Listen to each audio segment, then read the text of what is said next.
Hi friends, இன்னைக்கு நம்ம பண்ண போகிறது ரோஸ் ஆல்மண்ட் குக்கீஸ் தான். இந்த குக்கீஸ் ரொம்பவே சீக்கிரம் பண்ணிடலாம். அதுவும் இல்லாமல் டேஸ்ட் ரொம்பவே நல்லா இருக்கும். ஸோ யாருக்கெல்லாம் ரோஸ் எசன்ஸ் வச்சு நம்ம ரெசிபீஸ் பண்ணுறது பிடிக்குமோ மிஸ் பண்ணாமல் இந்த ரெசிபியை கண்டிப்பாக ட்ரை பண்ணி பாருங்கள். கூடவே இதுக்கு காஸ்டிங் அண்ட் ப்ரைஸிங் எல்லாமே டீட்டெயிலாக கொடுத்துருக்குறேன். ஸோ வீடியோவை எண்டு வரைக்கும் ஸ்கிப் பண்ணாமல் பாருங்கள். சரி, இப்போ வாங்க எப்படி பண்ணலாங்கிறது பார்ப்போம். இப்போ இதுக்கு ஒரு பவுலில் நான் 100 கிராம் அளவுக்கு பட்டரில் வெறும் 50 கிராம் மட்டும்தான் எடுத்திருக்கிறேன். பாதி அளவு போதும். பட்டர் கண்டிப்பாக ரூம் டெம்பரேச்சரில் தான் இருக்கணும். நான் இன்றைக்கி அமுல் சால்டட் பட்டர் தான் எடுத்திருக்கிறேன். நீங்கள் வேணால் ஒயிட் பட்டரும் சேர்த்துக்கலாம். இப்போ அன்சால்டட் பட்டர் யூஸ் பண்ணும்போது நீங்கள் ஃப்ளோர் ஆட் பண்ணும்போது கொஞ்சமாக உப்பையும் சேர்த்துக்கோங்க. இப்போ பீட்டரை வச்சு நல்லா நம்ம பீட் பண்ணி எடுத்துக்கலாம். இப்போ பவுடர் சுகர் பார்த்திங்கன்னா 3/4 கப் அளவுக்கு ஆட் பண்ணியிருக்கிறேன். ஒரு 75 கிராம்ஸ் வரும் கிராம் அளவில். இப்போ திரும்பவும் ஒரு தடவை மிக்ஸ் பண்ணிவிட்டு பீட்டர் வச்சு நல்லா பீட் பண்ணிக்கலாம். இப்போ இதுக்கு தேவையான அளவுக்கு எசன்ஸ் சேர்த்துக்கலாம். 3/4 டீஸ்பூன் அளவுக்கு ரோஸ் எசன்ஸ், 1 டீஸ்பூன் அளவுக்கு வெனிலா எசன்ஸையும் நான் சேர்த்துக்கிறேன். சேர்த்துட்டு திரும்ப ஒரு தடவை நம்ம பீட் பண்ணி நல்லா கலர் சேஞ்ச் ஆகிற அளவுக்கு நல்லா பீட் பண்ணி எடுத்துக்கலாம். சைட்ஸ் எல்லாம் நல்லா ஸ்க்ராப் பண்ணி கொடுத்துக்கலாம். ஒரு ஸ்ட்ரெயினரை ப்ளேஸ் பண்ணி இப்போ ட்ரை இன்க்ரீடியன்ஸ் எல்லாம் நம்ம சேர்த்துக்கலாம். மைதா பார்த்திங்கன்னா 100 கிராம்ஸ் எடுத்துருக்கிறேன், 1 கப் அளவுக்கு. கூடவே 1/4 டீஸ்பூன் அளவுக்கு பேக்கிங் பவுடர் சேர்த்துக்கலாம். இப்போ இது நல்லா சலிச்சதுக்கப்புறம் நான் 1/4 கப் அளவுக்கு பாதாம் பவுடரையும் சேர்த்துக்கிறேன். அதாவது நம்ம பாதாம் நல்லா பவுட்ரு பண்ணி சேர்த்துக்கணும். இது 1/4 கப் அளவுக்கு 20 கிராம்ஸ் அளவுக்கு வரும் கிராம் அளவில். இப்போ இதையுமே நல்லா நம்ம மிக்ஸ் பண்ணி கொடுத்துக்கலாம். ஜென்டிலாக மிக்ஸ் பண்ணுங்கள். இப்போ இது ரோஸ் ஆல்மண்ட் குக்கீஸ் அப்படிங்கிறதுனால நான் ரோஸ் கலர் சேர்த்துக்கிறேன். இது உங்களுக்கு விருப்பமாக இருந்துச்சுன்னா நீங்கள் ஆட் பண்ணுங்கள், இல்லைன்னா ஸ்கிப் பண்ணிக்கோங்க. ஒரு கலர் டிஃப்ரென்ஷியேட்காக நான் ஆட் பண்ணுறேன். இதையும் நல்லா மிக்ஸ் பண்ணிவிட்டு இப்போ இதுக்கு தேவையான அளவுக்கு பால் 2 டீஸ்பூன் அளவுக்கு நான் பால் சேர்த்து லைட்டாக மிக்ஸ் பண்ணி கொடுத்துக்கிறேன். அதையும் அழுத்தம் கொடுத்து நீங்கள் மிக்ஸ் பண்ணாதீங்க. இப்போ மிக்ஸ்சர் ரொம்ப ட்ரையாக இருக்கிற மாதிரி ஃபீல் பண்ணிங்கன்னா நீங்கள் இன்னொரு டீஸ்பூன் பாலையும் சேர்த்து நீங்கள் மிக்ஸ் பண்ணி கொடுத்துக்கலாம். பட் எனக்கு இந்த 2 டீஸ்பூனே போதுமான அளவாக இருந்தது. வீட்டில் நம்ம லேடீஸ் ஃப்ரீயாக இருக்கும்போது அவங்களுக்கு பிடிச்ச தொழில், அதாவது உங்களுக்கு விருப்பமானது ஏதாவது ஒரு பிஸ்னஸ் நீங்கள் கண்டிப்பாக பண்ணும்போது உங்களுக்கு ஒரு தனி சாட்டிஸ்ஃபேக்ஷன், அது கூட ஒரு கான்ஃபிடென்ட்டும் பில்ட் ஆகும். ஸோ கண்டிப்பாக நீங்கள் ட்ரை பண்ணுங்கள் இதை.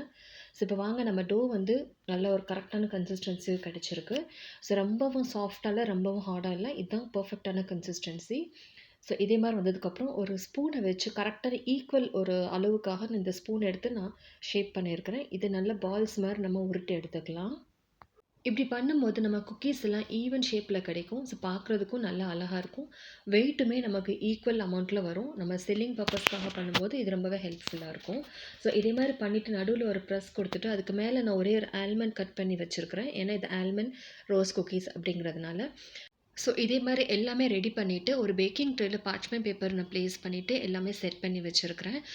இப்போ இது 160 டிகிரி 10 நிமிஷம் ப்ரீ ஹீட் பண்ண அவனில் 10 to 15 மினிட்ஸ் வரைக்கும் பேக் பண்ணி எடுத்துக்கிட்டேன். 2 ராட்ஸுமே ஆன் பண்ணி.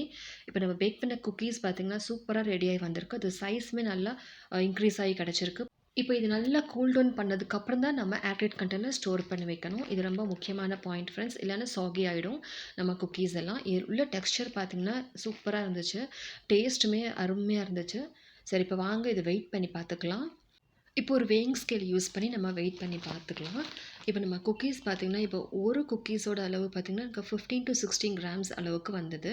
இப்போ டோட்டல் நம்ம ப்ரிப்பேர் பண்ண குக்கீஸோட வெயிட் பார்த்திங்கன்னா 325 கிராம்ஸ் வந்திருக்கு. ஸோ இது நீங்கள் ஃபுல் பேக்கெட்டாக அப்படியே நீங்கள் செல்லிங் பர்பஸ்க்காக பண்ணும்போது ஃபுல்லுமே கொடுக்கலாம். இல்லைனா அதை டிவைட் பண்ணி இதை 2 பேக்காகவும் நீங்கள் கொடுத்துக்கலாம். ஸோ இது உங்களோட விருப்பம் தான். இதே மாதிரி கண்டெய்னர்ஸில் நீங்கள் செல்லிங் பர்பஸ்க்காக நீங்கள் சேல் பண்ணிக்கலாம். இது கீழே ஒரு பார்ச்மெண்ட் பேப்பர் ப்ளேஸ் பண்ணிவிட்டு ஃபுல்லாக கவர் பண்ணிவிட்டு பேக்கிங் பண்ணும்போது இன்னுமே சேஃபாக இருக்கும். இதோட செல்ஃப் லைஃப் பார்த்திங்கன்னா தாராளமாக 1 மாதம் வரைக்குமே ரூம் டெம்பரேச்சரில் வச்சு நம்ம யூஸ் பண்ணிக்கலாம். இப்போ இது காஸ்டிங் அண்ட் ப்ரைஸிங் எப்படி இருக்கிறதுங்கிறதையும் பார்ப்போம். இப்போ நம்ம இந்த ரெசிபிக்கான ஐட்டம்ஸ் எல்லாம் லிஸ்ட் அவுட் பண்ணியிருக்கிறேன். ஸோ நீங்கள் பார்க்கும்போதே உங்களுக்கு ஓரளவுக்கு ஐடியா கிடச்சிருக்கும். என்னோடய ப்ரீவியஸ் வீடியோஸ் எல்லாமே நான் இதே மாதிரி ப்ரைஸ் லிஸ்ட் எல்லாம் கொடுத்துருப்பேன். ஸோ இப்போ பார்த்திங்கன்னா டோட்டலாக நான் ஜஸ்ட் 77 ருபீஸ் தான் ஆயிருக்கு. ஸோ நம்ம குவாலிட்டியான பட்டரை யூஸ் பண்ணியுமே 77 ருபீஸ் தான் ஸ்பெண்ட் பண்ணியிருக்கிறோம். இப்போ இதோட செல்லிங் ப்ரைஸ் பார்த்திங்கன்னா அப்ராக்சிமேட்டாக பார்த்திங்கன்னா இப்போ 325 கிராம்ஸ் குக்கீஸ்க்கு நீங்க தாராளமா 280 வரைக்கும் நீங்க செல்லிங் ப்ரைஸ் வைக்கலாம். பட் அதுக்கு முன்னாடி நான் எப்பயுமே சொல்ற மாதிரி, உங்க ஏரியால எந்த அளவுக்கு மூவ்மெண்ட் இருக்கு, அதோட ப்ரைஸ் எந்த அளவுக்கு வேரி ஆகுதுன்னு பார்த்துட்டு நீங்க ப்ரைஸ் ஃபிக்ஸ் பண்ணுங்க. ஒரு சில ஏரியால வந்து அதிகமான விலைக்கு அவங்க அ நமக்கு செல் பண்ணலாம். ஒரு சில ஏரியால அந்த அளவுக்கு போகாது.